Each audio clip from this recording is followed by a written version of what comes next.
All right, fam, coming up on Roland Martin Unfiltered for Friday, May 10th, 2019. Nation of Islam Minister Louis Farrakhan speaks out about being banned from Facebook and Instagram. We'll tell you exactly what he said last night when he spoke at St. Sabina Catholic Church in Chicago.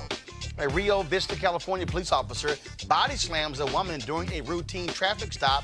That is now under investigation. In our American Worker segment, Delta Airlines, what the hell is wrong with them? They put up a poster saying, don't pay your union dues and go buy a video game console? Really? Y'all really put that poster up? Chaos on the Alabama Senate floor as senators debate one of the strictest abortion bans in the country. And in Georgia, Hollywood is saying, oh, your new abortion bill? We ain't making no more damn movies in your state.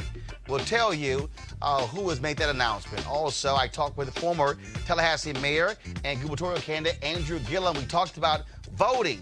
Also, Amendment 4 in Florida and what he is doing to drive at least 1 million new voters to the polls in 2020. Folks, it's time to bring the funk on Roland Martin Unfiltered. Let's go. He's got it. Whatever the biz, he's on it. Whatever it is, he's got the scoop, the fact, the find. And when it breaks, he's right on time, and it's rolling. Best believe he's going.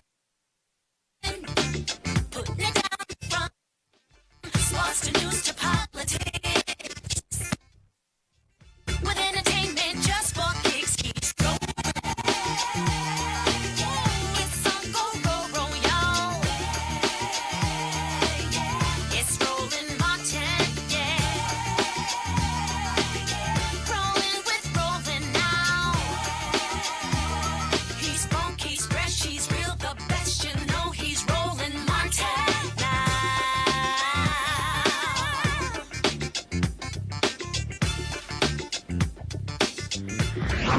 Martin. It was a week ago when Facebook announced the ban of a number of people who they say instigate hate on their platforms, banning them from Facebook and Instagram. One of those folks is Nation of Islam Minister Louis Farrakhan. After being silent for a week, he spoke last night at St. Sabina Catholic Church in Chicago at the invitation of the church's pastor, Father Michael Flager. And this is what Minister Farrakhan had to say. And here we are today. Some of us could not come out tonight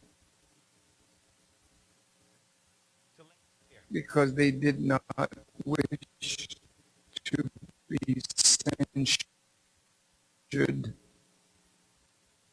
by those who presently have power to censure. But that power is gradually being taken from you.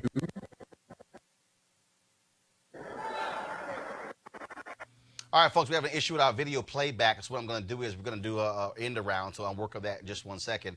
But I do want to go to our panel right now to talk about that. But also, we'll talk about one of the other co-founders of Facebook, Chris Hughes, who says that Facebook has gotten too big. He published an op-ed in the New York Times saying it is time to break up the conglomerate. Our guest, Eugene Craig, CEO, Eugene Craig Organization, Teresa Lundy, founder, TML Communications, Joseph Williams, senior editor, U.S. News and World Report. Joseph, I'll start with you.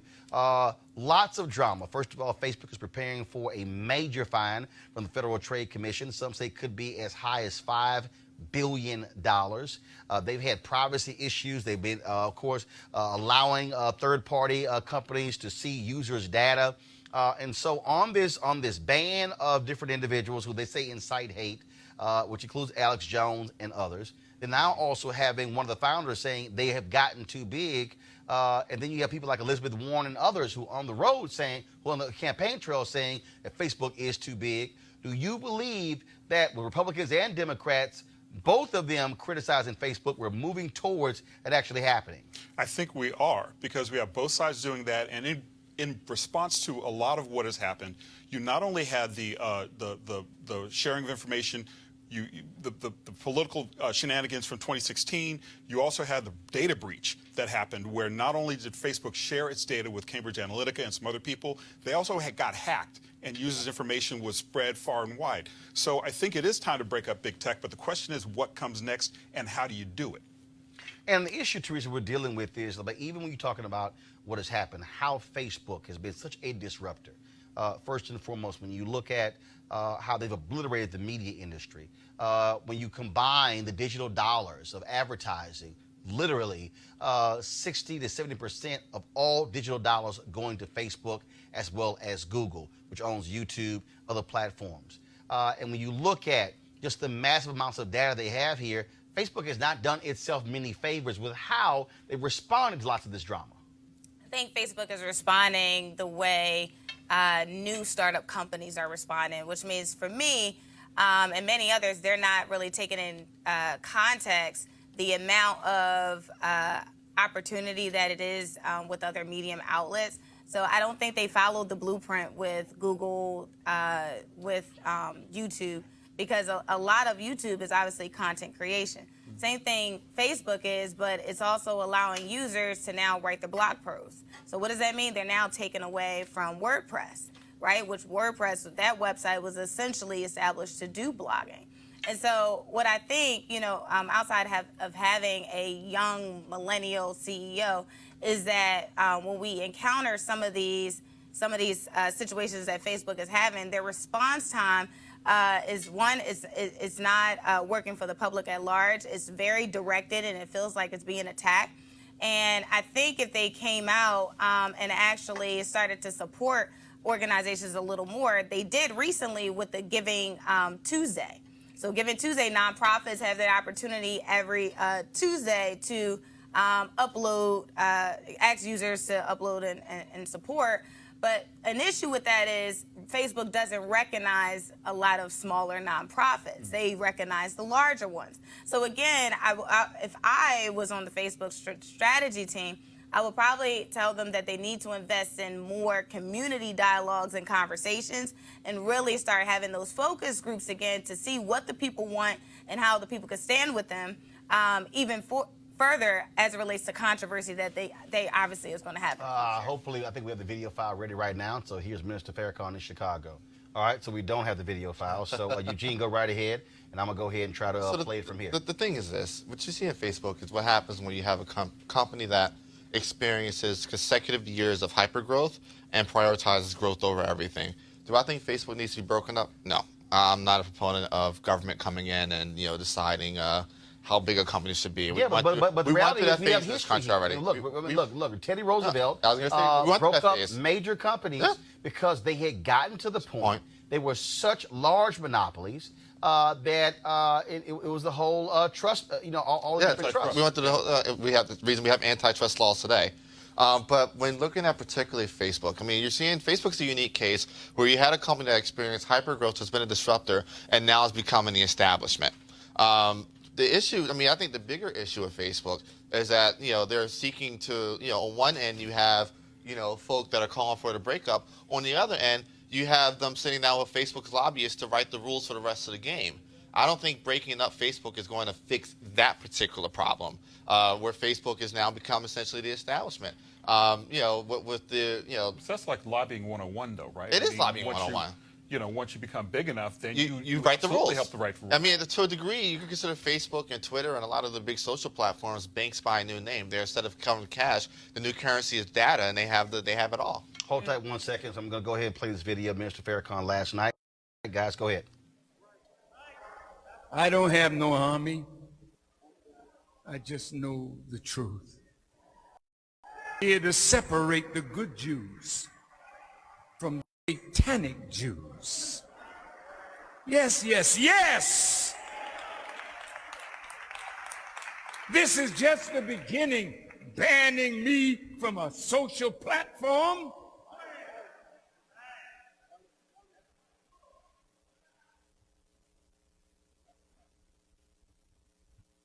I use that platform with respect.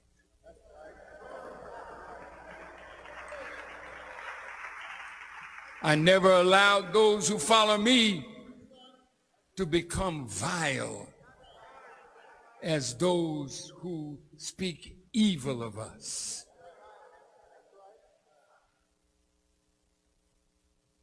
So I am dangerous. And here we are today. Some of us could not come out tonight because they did not wish to be censured by those who presently have power to censure. But that power is gradually being taken from you.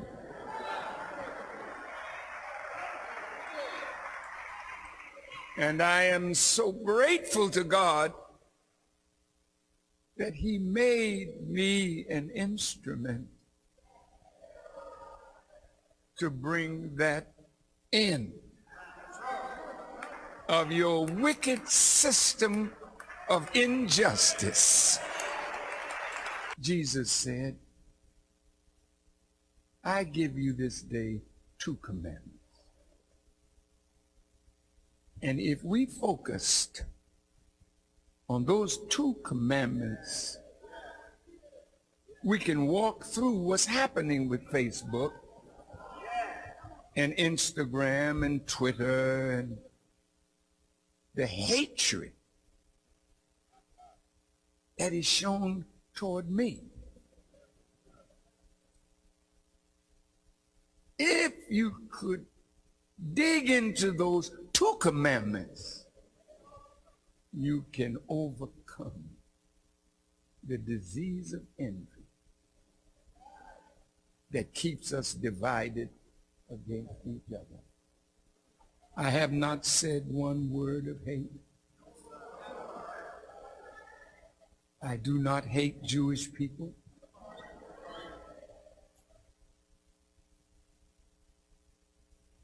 Not one that is with me has ever committed a crime against the Jewish people, black people, white people, no matter what your color is. As long as you don't attack us, we don't bother you.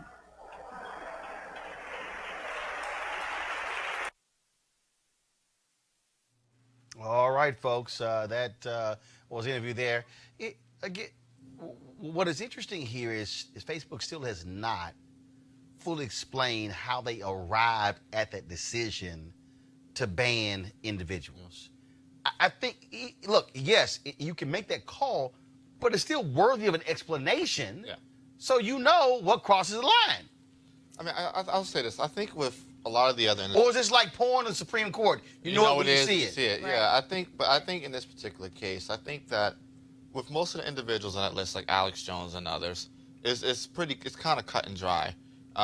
When it comes to the Minister Farrakhan, what he's become is a lot of folks go to when they want equilibrium. When Senator Scott, wrote his article on the climate of our country, he used Minister Farrakhan for equilibrium, and I think that's what Facebook did here. Has Minister Farrakhan said some anti-Semitic things? Absolutely. Some indefensible things? Absolutely.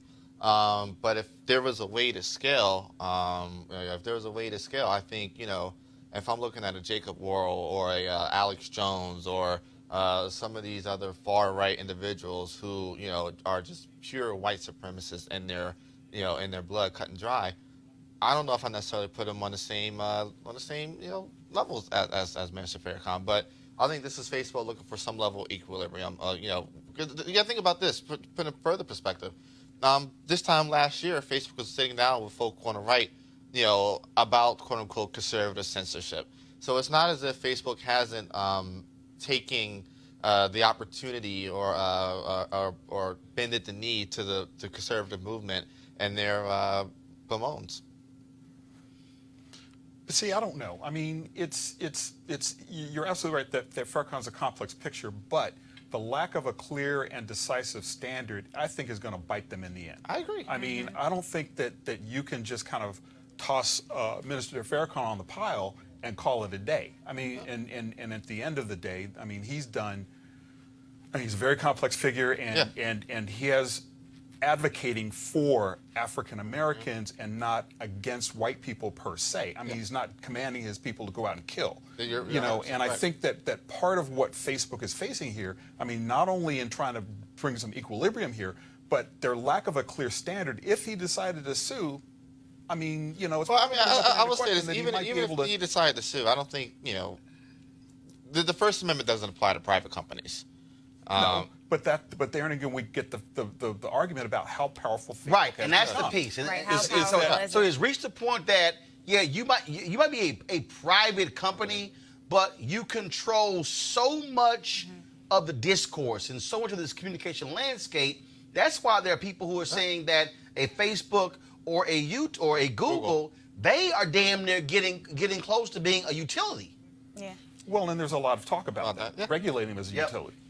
So, I just think that, again, from their vantage point, the question is going to be, when do you reach a point where you're so big, but you still might want to explain why somebody actually got banned. And I think Minister Farrakhan actually mentioned that at, where was he at? State Sabine in Chicago. Yeah. He mentioned that there. He said, you know, I want everyone to take out their phones and go Facebook Live. Well, and there you go. And so he literally put Facebook to the test. He's, you know, wanted to test his limits, and none of them got removed. But again, if you don't have those standards in place, if you don't have better practices in place in order for your company to go to the next level where you are actually telling people this is why we took you down, then you're going to have everyone, you know, from celebrities, from influencers are going to be putting Facebook to the test, which ultimately, like you said, it's already happening. I mean, you know, Facebook itself, you know, is divided on multiple platforms. But Facebook, the platform, is a dying platform right now, and you know, Instagram's starting to slow down quite a bit to the point where well, you can look them up. Where to the point where now they're testing not even having likes and comments on content. And so they're looking for creative ways to stay alive. It's WhatsApp that's driving them. Yeah, but who owns WhatsApp? Facebook. There you go. So I'm like, that's my point. That's my point. I'm just saying, y'all. Okay, folks, let's go to this story here out of California. Let me know if y'all got the video, folks. Rio Vista Police Department. In Rio Vista, California, the police department launched an internal investigation after seeing cell phone video that shows an officer body slamming a woman to the ground. Roll the video. And you shouldn't be touching her. You're manhandling my daughter and you shouldn't be touching her? Really? Back up. No. Back up. No. No. Back up, man. Get him off my daughter. Get him off my daughter, man. Don't talk to me like that, Get man. him off my daughter. What the f? Are you serious? Are you serious? Are you serious? They just slammed. He just slammed her. Mom! Mom! Mom! Mom! Stop! Mom! Folks, this happened during a routine traffic stop. In addition to the cell phone video, police released body cam video. All right, so let's go with the body cam video.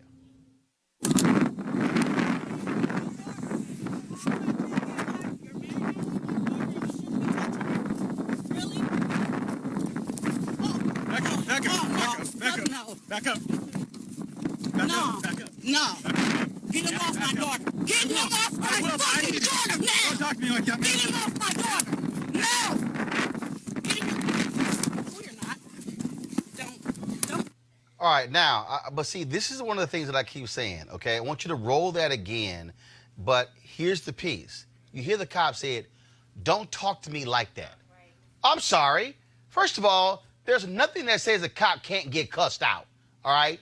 There's nothing. Actually, it's a protected right that you can cuss a cop out. There's nothing that says a cop cannot get cussed out. Mm-hmm. But to sit here and so she's watching her daughter get body slammed, and his concern is, don't talk to me that way. Here's the body cam footage again.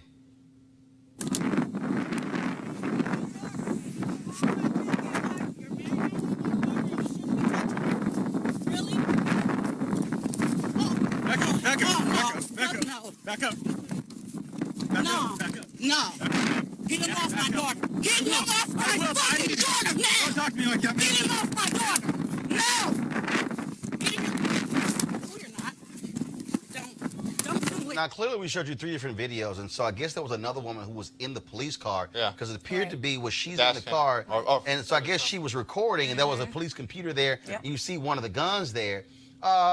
And Teresa, this is just the craziness where, okay, it's not like this woman is his size. Right. You mean to tell me that even if you're saying, okay, she's resisting, you don't have to body slam her in order to handcuff her? It's disgraceful. It is purely Because we played it, you unconscionable. jumped.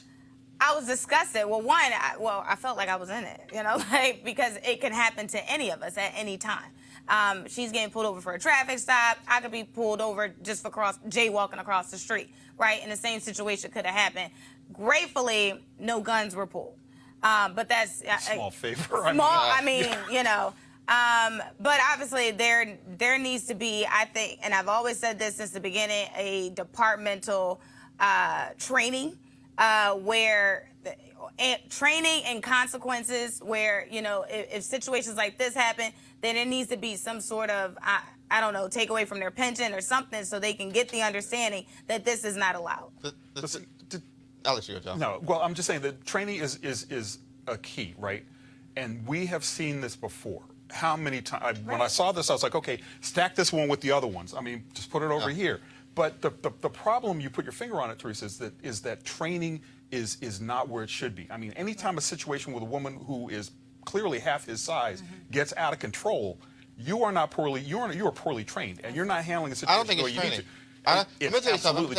I don't think it's training. I think there are people that are police officers should not be police officers. And when you have situations like this, Yes. it should be. Right. I mean, I'll say this. I'm at the point where this needs to be a 2020 issue. I mean, it should be put on the table that one part of the first 100 days of the next Congress coming out of the new president is actual policing, federal policing reform with federal mandates with DOJ dollars attached to them. Okay, I'm sorry.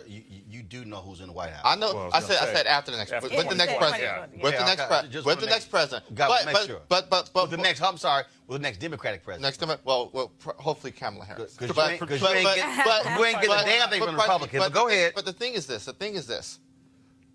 The one constant in all of these situations is police interaction that did not have to happen.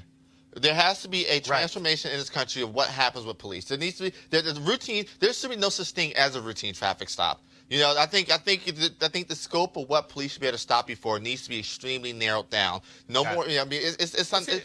You have broken tail lights, traffic. The blinkers turning into full-on body slams and But deaths. see, it goes back to training again because Yeah. they are stopping these people for a very clear and specific reason. And let's be clear. And they're stopping them because they look the way they think somebody who is suspicious looks, I right? think it's training and And- it's vetting. Because the reality is, you're right. There are some thuggish cops who have no business being on the force, and they get off on this, and they know with a badge and a gun, they have license to do that. Final comment. Again and again and again, because you have small departments like this, where you have a situation like this, internal investigation, maybe they do a serious job, maybe they don't, one way or the other. That uniformed officer can go someplace else and do the You same got to thing. pull the license to police. Exactly. There needs to- Let's remember, there needs to be- most of them aren't- there needs to be a federal database of bad cops. But wait for With that. the I mean, federal- don't hold the your breath Internal for that, Affairs man. Bureau. The Department of Justice tomorrow can start a federal database of cops that have been convicted, cops that have been involved in this violent one. situations. Don't hold your Not breath this for that one, one, but man. the next one. Not even the next one. I mean, I the wouldn't- culture is too entrenched. You have to make it an issue. But the problem is, when you have politicians who want the endorsements of police, absolutely. There you go. that's what you got going. Going to a break. We come back. American Worker segment. What the hell is wrong with Delta Airlines? That's next on Roland Martin Unfiltered.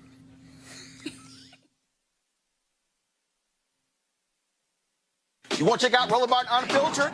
YouTube.com/Roland S. Martin. And subscribe to our YouTube channel. There's only one daily digital show out here that keeps it black and keep it real. It's Roland Martin Unfiltered. See that name right there? Roland Martin Unfiltered. Like, share, and subscribe to our YouTube channel. That's youtube.com/Roland S. Martin. And don't forget to turn on your notifications so when we go live, you'll know it. Hey, fam, I'm inviting you to come out swinging and join me for a day of golf at the University for Parents Golf Tournament on Saturday, June 22nd in Southwest Atlanta's Wolf Creek golf course. It's a golf tournament with a purpose, a fundraiser for the University for Parents, a program designed to empower parent learners through education, inspiration, and support. Now, when you empower the parents, you empower the children too. The location of the tournament is 3000 Union Road, and the shotgun start time is 9 a.m. To register, please go to www.u4parents.org. For more information, be sure to call 770-316-3487. I hope to see you there. All right, folks, let's talk about, some craziness by a company, an airline, for our American Worker segment.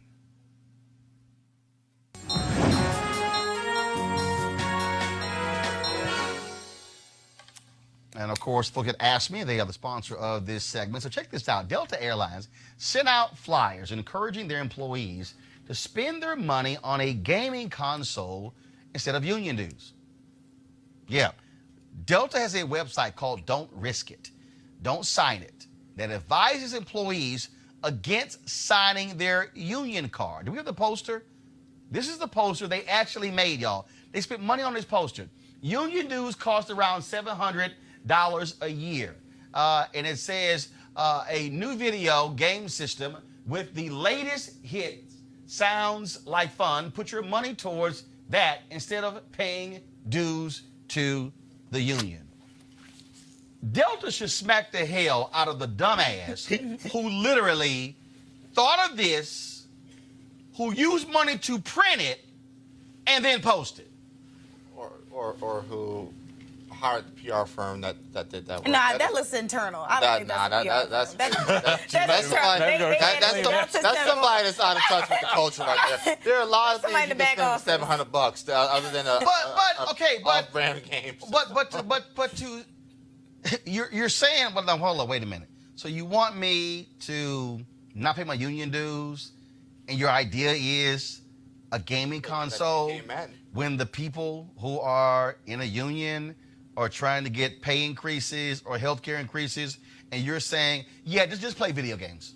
It's ridiculous. It's absurd, man. I mean, and the fact that somebody did think it up and that it got green-lighted. I mean, never mind who came up with it. Whoever green-lighted that thing, it just, I mean, and it's all of a part, right? I mean, corporations have been attacking unions for years. I mean, the American level of union membership has gone down from 30s some odd in the 1970s to about 5% now, and further declining. But what people don't really understand, what African-American unions workers kind of get, but needs to be more brought out to the fore, is this is how we made the middle class, right? This is how my parents got into the middle because of a union. You know, my daughter's going to college because of a union. You know, and to be as insensitive and frivolous to put it on a poster that suggests you get a game, it's mind-boggling. It's war. This is war. It's war. There are no rules in war. It's give me every advantage possible. And if I'm Delta and I look at my baggage handler and the folk on the ground and the average a male average age of 18 to 30 or whatnot, I can't put on the poster board, oh hey, go spend $700 at a strip club. What's the next best thing? Go spend $700 on your Xbox, PlayStation, Madden, and 2K. It's war. It keeps the dollars out of the union. It keeps folks from signing up for the union, which then weakens the union hand when coming up and negotiating against Delta. But see, what also is interesting is it's just bald, right? I mean, before it was a little subtle. Now it's just like, don't buy the union. It's war. Yeah, it is war. It's not a cold war. It's a hot war. It's a hot war. That's what I'm saying. The culture has evolved to such a point that. But it's nuts. It's just nuts. It is nuts. And speaking of war, the continuing war by the right when it comes to abortion in this country, the Alabama Senate, folks, postponed a vote on what would be the country's most restrictive abortion ban. It removes an amendment that would allow exceptions in the case of rape or incest. But it also, what it would do is, it would literally cause for a woman to be in prison up to 99 years in prison for having an abortion. Now, chaos broke out on the Senate floor in Alabama when the rape and incest exemption was removed without a roll call vote. Senate Majority Leader Bobby Singleton shut the whole thing down. The eventual goal is, of course, to challenge Roe v. Wade in the Supreme Court. Y'all, this actually happened on the Alabama Senate. Watch this absolute abuse of power. Mr. Chambliss, all those in favor say aye. No. Any opposed? Motion passes. Committee amendment is tabled. Senator Chambliss. There was no motion. There was no motion. There was a motion. He made a motion. He didn't even make a motion, Mr. President. Hold on, excuse me. He did not make a motion. He made a motion to He did not make table. a motion. There was no motion from the other side. He made a motion to table. Senator. Heck no. Hey. He didn't even make No. a motion. Senator He did not make a motion. He made a Mr. motion to President. table. What was the motion made? The motion. No motion was made. You just Excuse started to me. move this. Senator There was no Chambliss, you're mo- recognized. I don't care what the chair is about. Thank you, Mr. He did not President. make a motion. In response Hey. to the number of abortions that No, have no, been no, no, no. performed this year versus the rape and incest, Mr. President. He did not make a motion. Mr. there are President. 325,000 Mr. that President, I have a abortions that have been performed Mr. this President, I have a- year. Now, in Georgia, the governor has signed a heartbeat bill that also bans an abortion after 6 weeks. Many folks have been opposing that. A lot of women who are pro-choice, saying that, well, first of all, that means that if you're a woman and you're 2 weeks late from your period and you discover you're pregnant, 6 weeks has passed.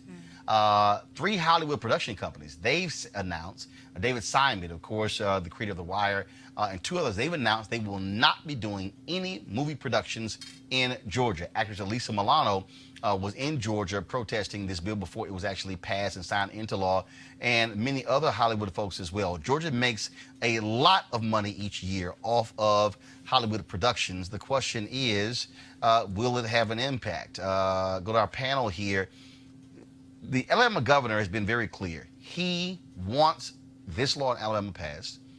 The right wants the Georgia bill passed because they want this case to go to the Supreme Court and for this Supreme Court to rule on Roe v. Wade. That's what this is all about. This is the holy grail. The 2 things that white conservative evangelicals care most about are getting rid of Roe v. Wade and getting rid of same-sex marriage. That's been their focus. That's why they don't care what Donald Trump does. That's why they're packing justices on the Supreme Court. That's where they're packing the federal bench. Yep. They've just today, for the 4th time in history, in all this year, the Senate has moved federal judges where both home state senators said no to it.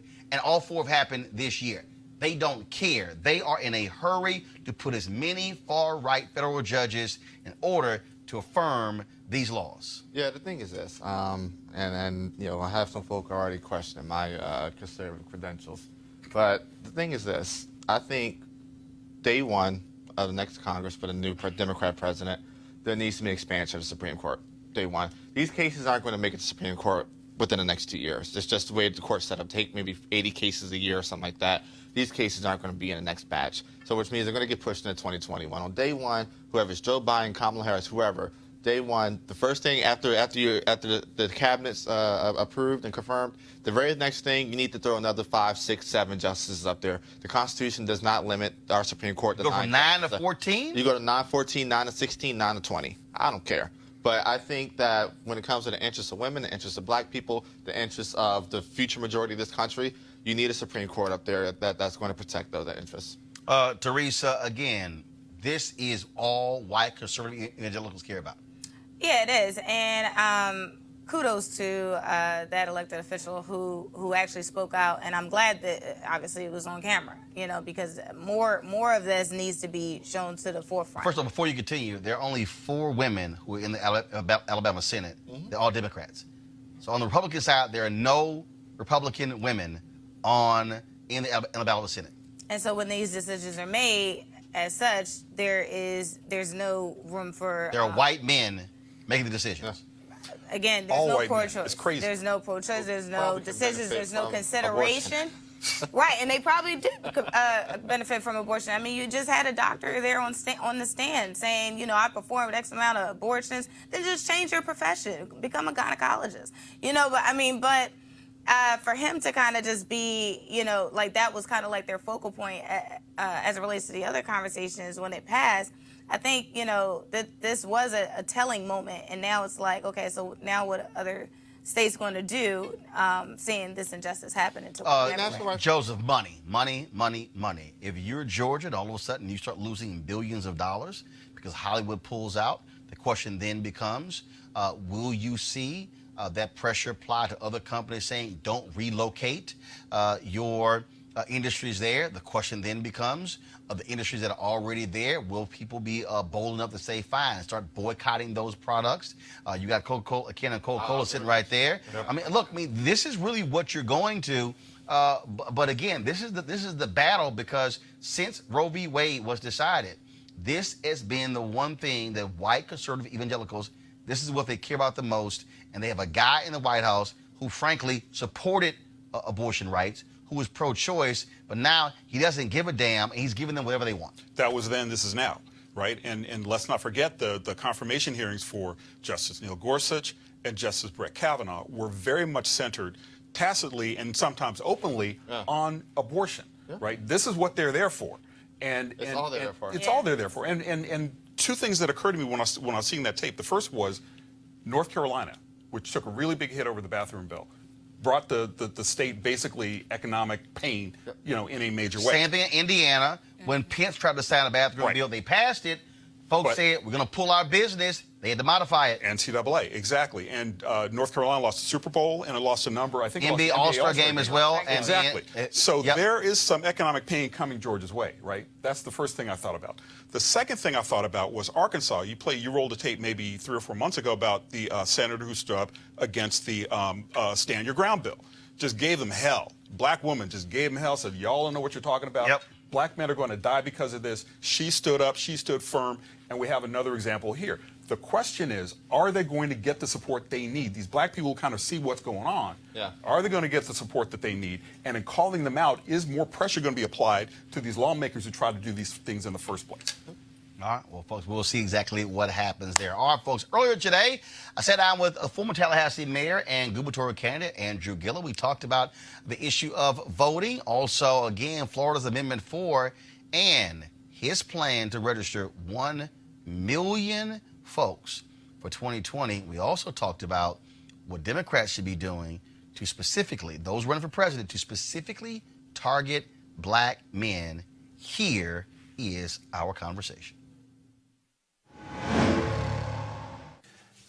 All right, Andrew Gillum, lots of things happening in Florida. We'll talk about voting, but I want to first deal with this whole issue of Amendment 4. I kept telling everybody, I told Desmond Meade, I told Sheena, I said, I do not trust Republicans in Florida. I do not believe that they are going to just easily allow those 1.4 million folks to get registered. And it's no shock that we're seeing Republicans push forward this bill. And of course, Ron DeSantis, the guy who you ran against, said he is going to sign it. They do not want to accept the will of the voters when it comes to extending voting rights to formerly incarcerated. Yeah, I mean, Roland, they're doing exactly what we expected they would be doing. And, with all due respect to all those who held out hope that Republicans would do the right thing and lavished praise on DeSantis when he first came in because he didn't look as bad as they thought he was going to be. Well, I always kept telling people when they were asking, well, how do you think the governor's doing so far? I said, it's too early to tell. My grandmama used to say the proof is in the eating of the pudding, not in the pudding itself.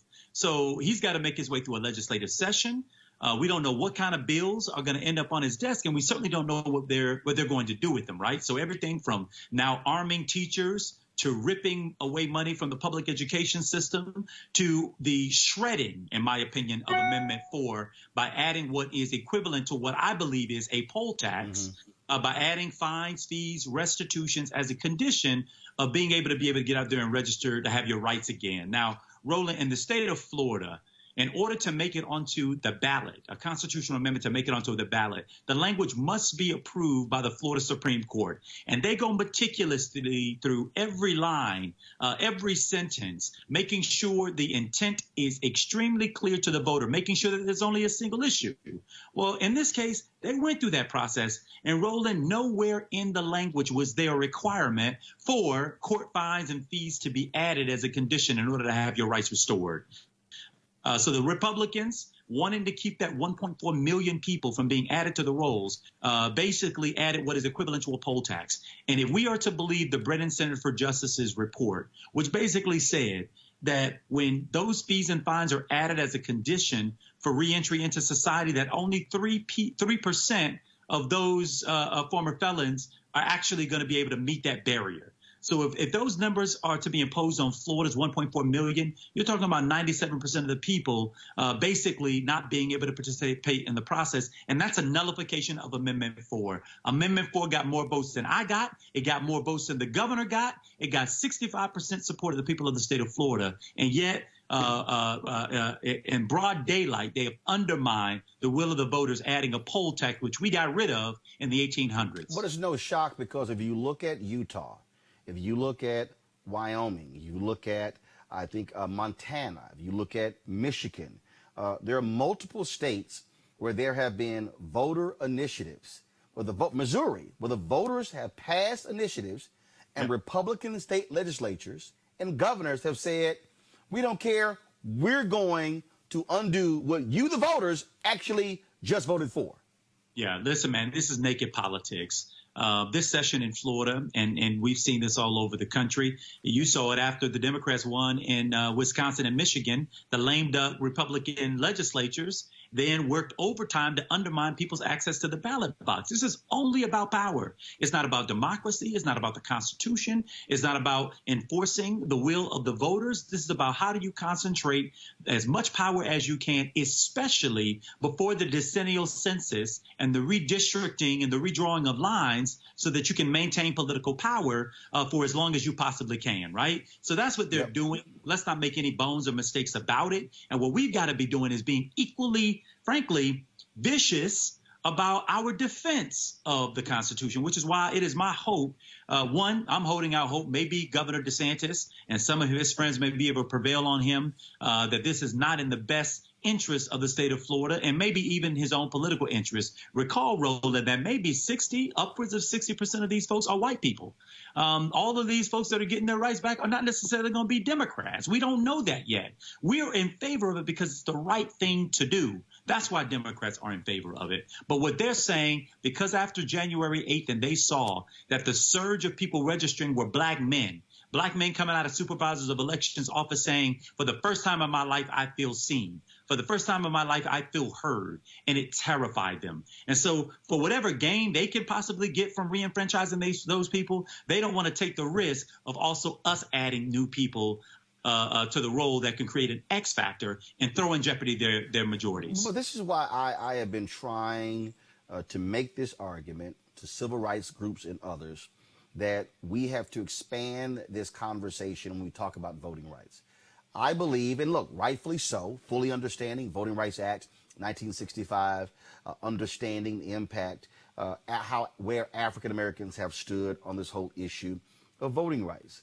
But what we're seeing Republican state legislatures, Republican governors, Republicans in the House and the Senate, Republican presidents. What they're doing is they are even denying voting rights to white Americans. Oh, yeah. You talked about Wisconsin, where you had in 2016, a federal judge called in Governor Scott Walker's office and said, the voter ID was approved by the Obama Department of Justice. Why are you dragging your feet in the issuing of voter IDs? Then you have in these other states, when it comes to gerrymandering as well, there was a clerk in Wisconsin who said she purposely moved an early voting location off of a college campus, largely white students, because too many of them were voting Democrat. Moved it to an out-of-the-way location with a small parking lot, hard to get to. What we're seeing is young white voters disenfranchised. We're seeing elderly voters disenfranchised. And so we've got to issue the clarion call to white folks. This ain't just about us. You are also getting screwed, and you better be in this fight. In fact, the Ohio law that went to the Supreme Court that purged the list, where a guy said he was taken off the list because he had not voted in a couple of cycles. That was a white man who filed that lawsuit. And so I think even with Amendment 4, we got to say to white folks, hey, black folks have been fighting this thing. Y'all getting screwed too. Y'all got to get in this fight.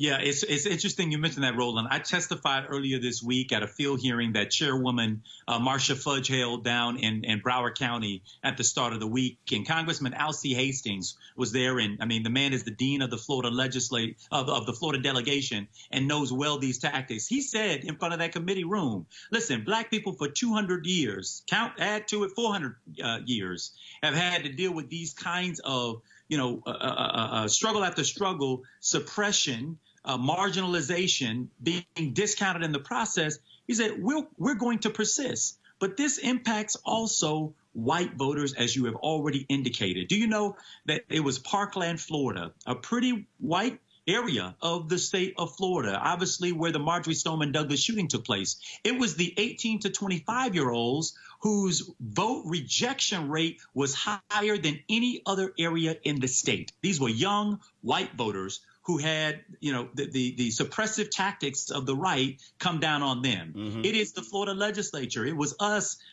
citizens in the state of Florida, who had to take this issue to the courts because they refused to put polling places on college campuses. Just refused to do it. So we had to win that battle in the courts. Your argument is completely correct. And that is that this is, while black people are obviously impacted because of our overrepresentation by share of the population in the criminal justice system. We're 11% of the population in Florida, yet we're 20+% of those who are incarcerated. We know that we're disproportionately impacted, but this the consequences of this kind of suppression impacts more than just us. And the broader we can build this coalition, which is why I give credit to Desmond and to Sheena and to the Florida Rights Restoration Coalition, because they did try to span outward to bring more people into this process. That's how 65% of people in the state of Florida are passed this amendment, because many of them have relatives, husbands, families that are impacted by the effects of Amendment 4. But what the legislature and the governor are telling us is that they don't want any X factors in this process, that they're willing to do whatever they can to suppress whomever they need to suppress in order to maintain their majorities, their narrow majorities. Let's talk about the initiative that you are launching in Florida. It's somewhat similar to what Stacey Abrams did in Georgia. So explain to folks exactly what this is and the impact you want to have, not just on the 2020 presidential race, but what people need to understand, those state representatives, state Senate races, yes, those school district races. Republicans have a supermajority in Florida, largely because of gerrymandering. And so talk about that initiative. Yeah, so to your last point, I want to pick up on this. The majorities that Republicans hold in the House and in the Senate and the Florida legislature don't make sense when you consider what happened in the last gubernatorial and U.S. Senate race.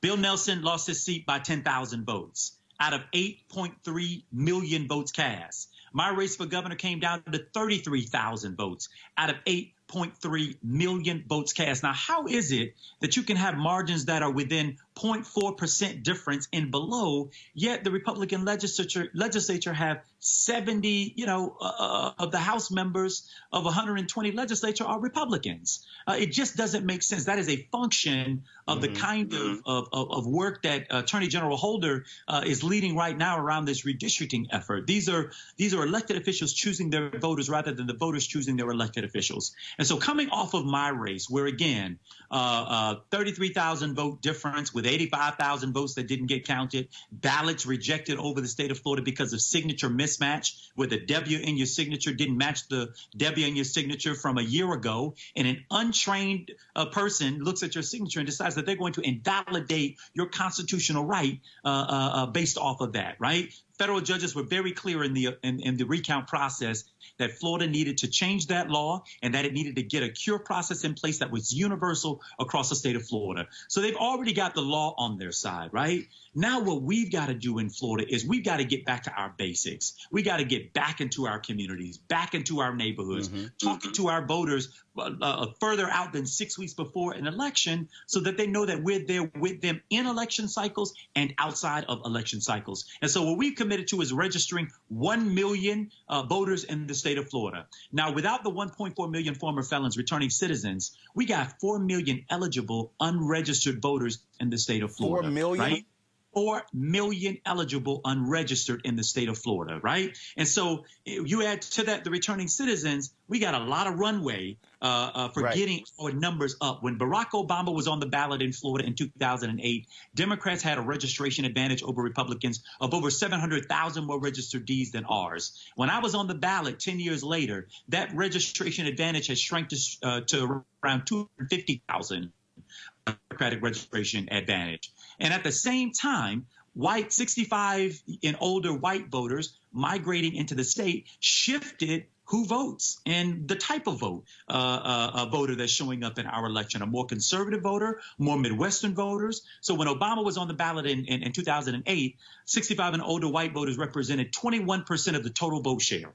And my election, white voters 65 and older represented 35% of the vote share. So we've had a precipitous decline in our registration, and at the same time an increase in older white, more conservative voters showing up in the process. And in spite of all of that and all of the built-in structural electoral disadvantages that we had, we still got closer than we did in 24 years in the race for governor. So the best thing that I could do in this case, Roland, was to put my energy, effort, apparatus, the 77,000 volunteers that worked on behalf of my campaign, the $55 million that was spent trying to make me a household name across the state of Florida, and the 33,000 vote difference that was had, and the 4 million people who went out and vote for us, to get them energized around this effort around registering and engaging more voters and more of our voters. But registering is one thing, turnout is another. And so I think I cite this all the time. The Tallahassee Democrat had a story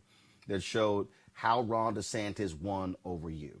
Yeah. And the reality is, and they broke it down by county, you talk about those older white voters. The reality is older voters, whether they are white, whether they are black or Latino, they vote more than anybody else. They are going to vote.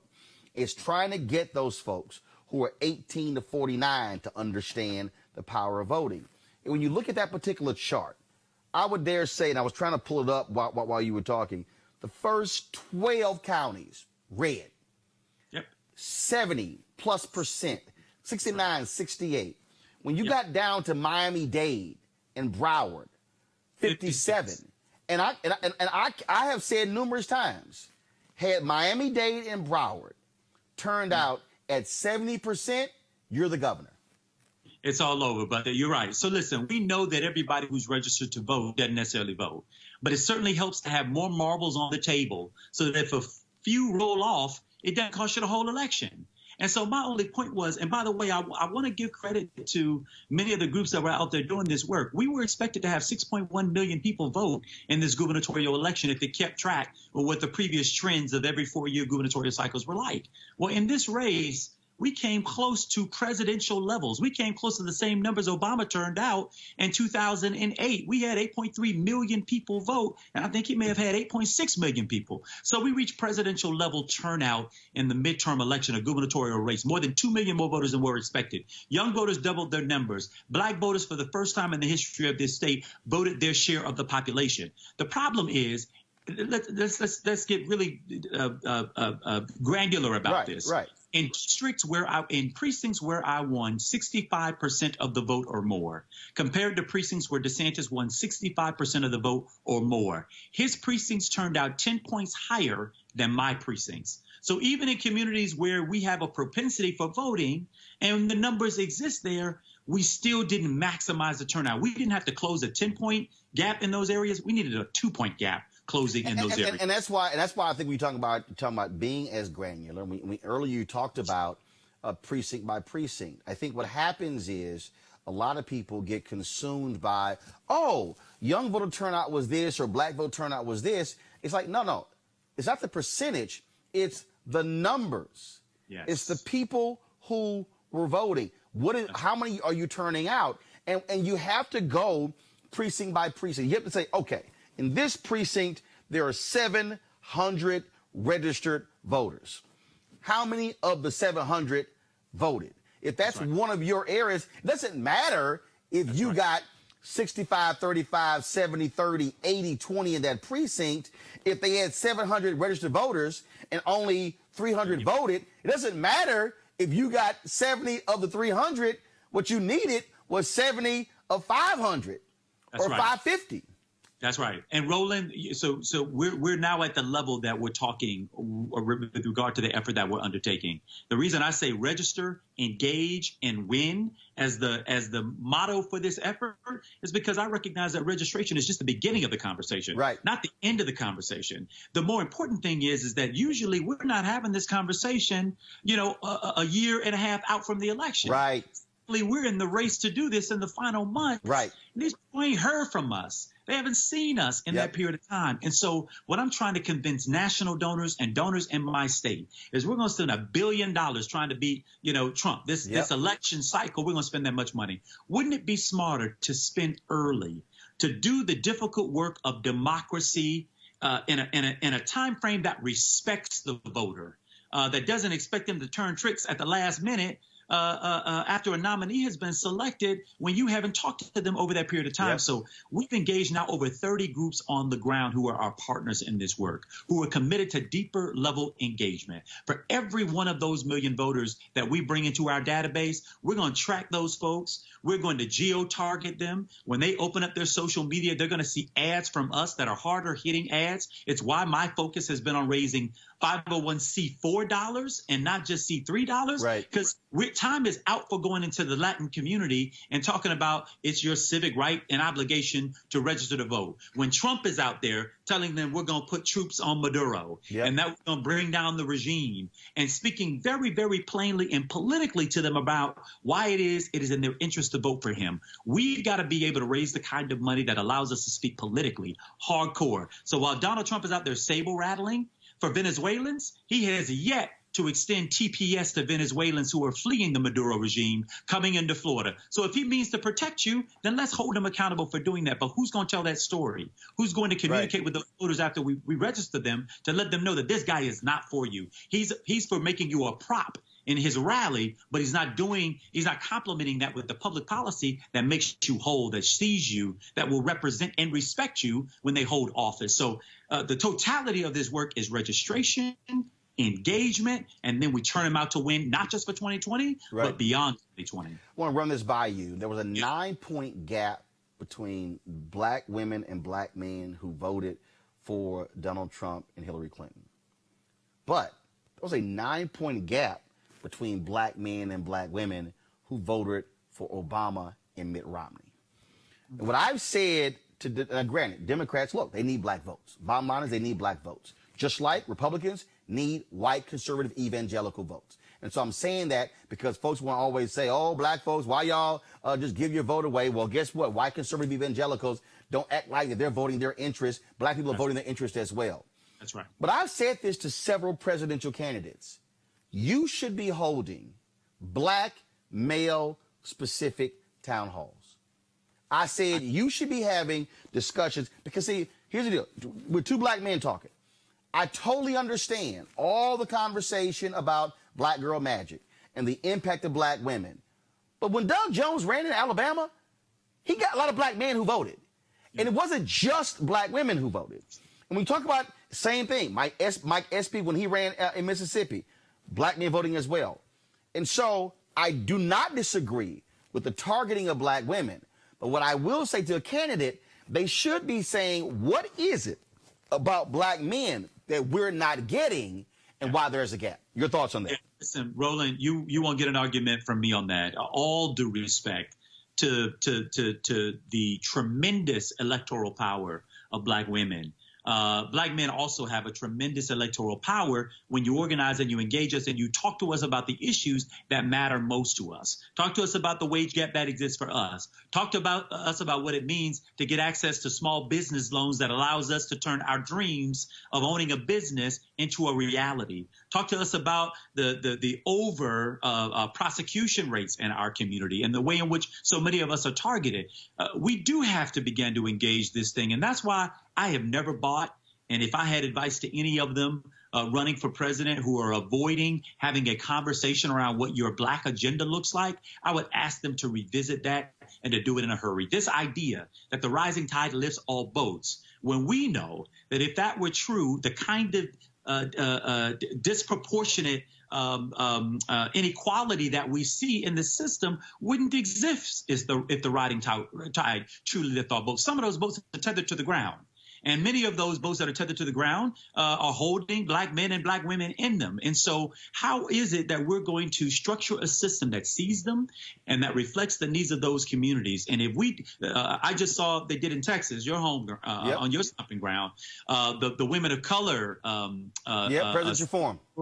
forum that they did, I completely agree with you. We ought to put our energy, and you ought to be the moderator for it, by the way, into holding the same kind of forum that addresses more directly and distinctly the issues that confront the issues of the black male experience in America. And I think we can begin to close that gap. Again, the other side didn't have to win our votes. That's why in my friends' timelines, I saw the super predator comments. I saw the comment Bill Clinton made referring to Obama's campaign in South Carolina. Yep. And the idea of it as a fantasy. Those things were the crime bill. All of that was replayed on rotation. And a lot of brothers who I know and I went to school with were reposting. I was like, man, where's this coming from? So when we talk about Russian bots and their infiltration here, they had a very distinct plan. Yep. They didn't necessarily believe that they can convince those voters to vote Republican necessarily, but there was a suppression effort. If we can keep those votes down, keep those from going toward the Democratic side, we don't got to win them.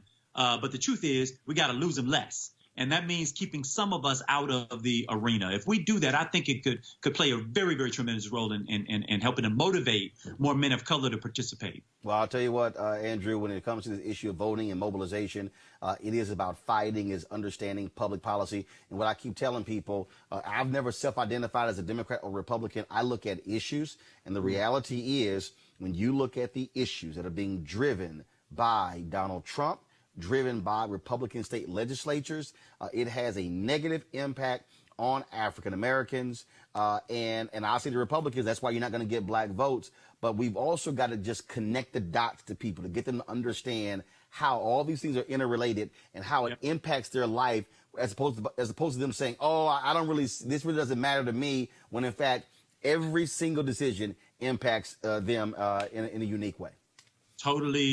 Totally agree. And Roland, one of the reasons why we're trying to really ground this effort at the local level is because as much as we want to motivate people around the presidential politics, for some of the people we have to move, we got to move them on the fact that they're dealing with police brutality in their neighborhood, on their street. That they're dealing with a mayor that they disagree with who doesn't necessarily reflect them. They're dealing with a school board. They're dealing with a county commission. And so our ability to help relate voting to how it changes and impacts on people's everyday lives is critically important. I carried Sanford, and we flipped a lot of that area largely because there was a black woman for the first time running for mayor in Sanford, Florida, in an area that got woke up after Trayvon Martin. There you go. And the combination of me at the top of the ticket for governor and a woman running for mayor in that area helped to really transform and created the kind of energy that was necessary. So the local piece of it, we got to ground this at a level that people can see their very lives reflected in the issues that are being decided. They already know Donald Trump is uniquely unqualified for his job. But the truth is they felt like they were doing bad before him. They're doing bad through him.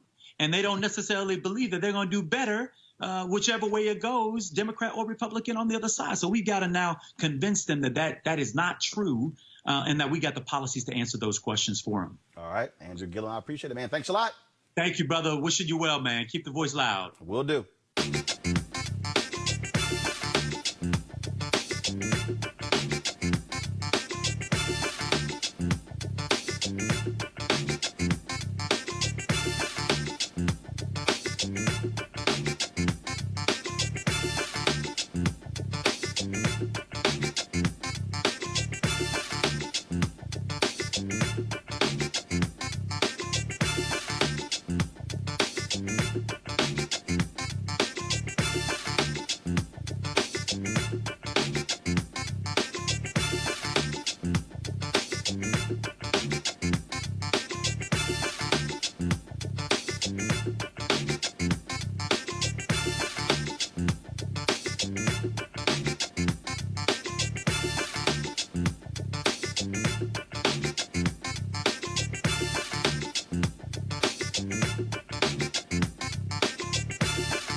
You want to support Roland Martin Unfiltered? Be sure to join our Bring the Funk fan club. Every dollar that you give to us supports our daily digital show. There's only one daily digital show out here that keeps it black and keep it real as Roland Martin Unfiltered. Support the Roland Martin Unfiltered daily digital show by going to RolandMartinUnfiltered.com. Our goal is to get 20,000 of our fans contributing $50 each for the whole year. You can make this possible. RolandMartinUnfiltered.com. Hey fam, want to check out Roland Martin Unfiltered, the blackest show on all of digital, cable, and broadcast. Check out our audio podcast. There's only one daily digital show out here that keeps it black and keep it real as Roland Martin Unfiltered. Press play. You want to check out Roland Martin Unfiltered? YouTube.com/Roland S. Martin. And subscribe to our YouTube channel. There's only one daily digital show out here that keeps it black and keep it real. It's Roland Martin Unfiltered. See that name right there? Roland Martin Unfiltered. Like, share, and subscribe to our YouTube channel. That's YouTube.com/Roland S. Martin. And don't forget to turn on your notifications so when we go live, you'll know it.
You want to check out Roland Martin Unfiltered?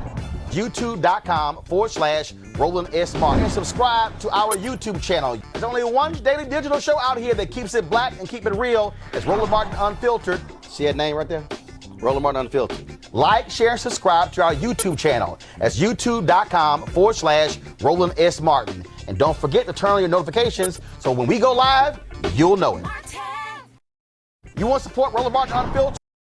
Be sure to join our Bring the Funk fan club. Every dollar that you give to us supports our daily digital show. There's only one daily digital show out here that keeps it black and keep it real as Roland Martin Unfiltered. Support the Roland Martin Unfiltered daily digital show by going to RolandMartinUnfiltered.com. Our goal is to get 20,000 of our fans contributing $50 each for the whole year. You can make this possible. RolandMartinUnfiltered.com.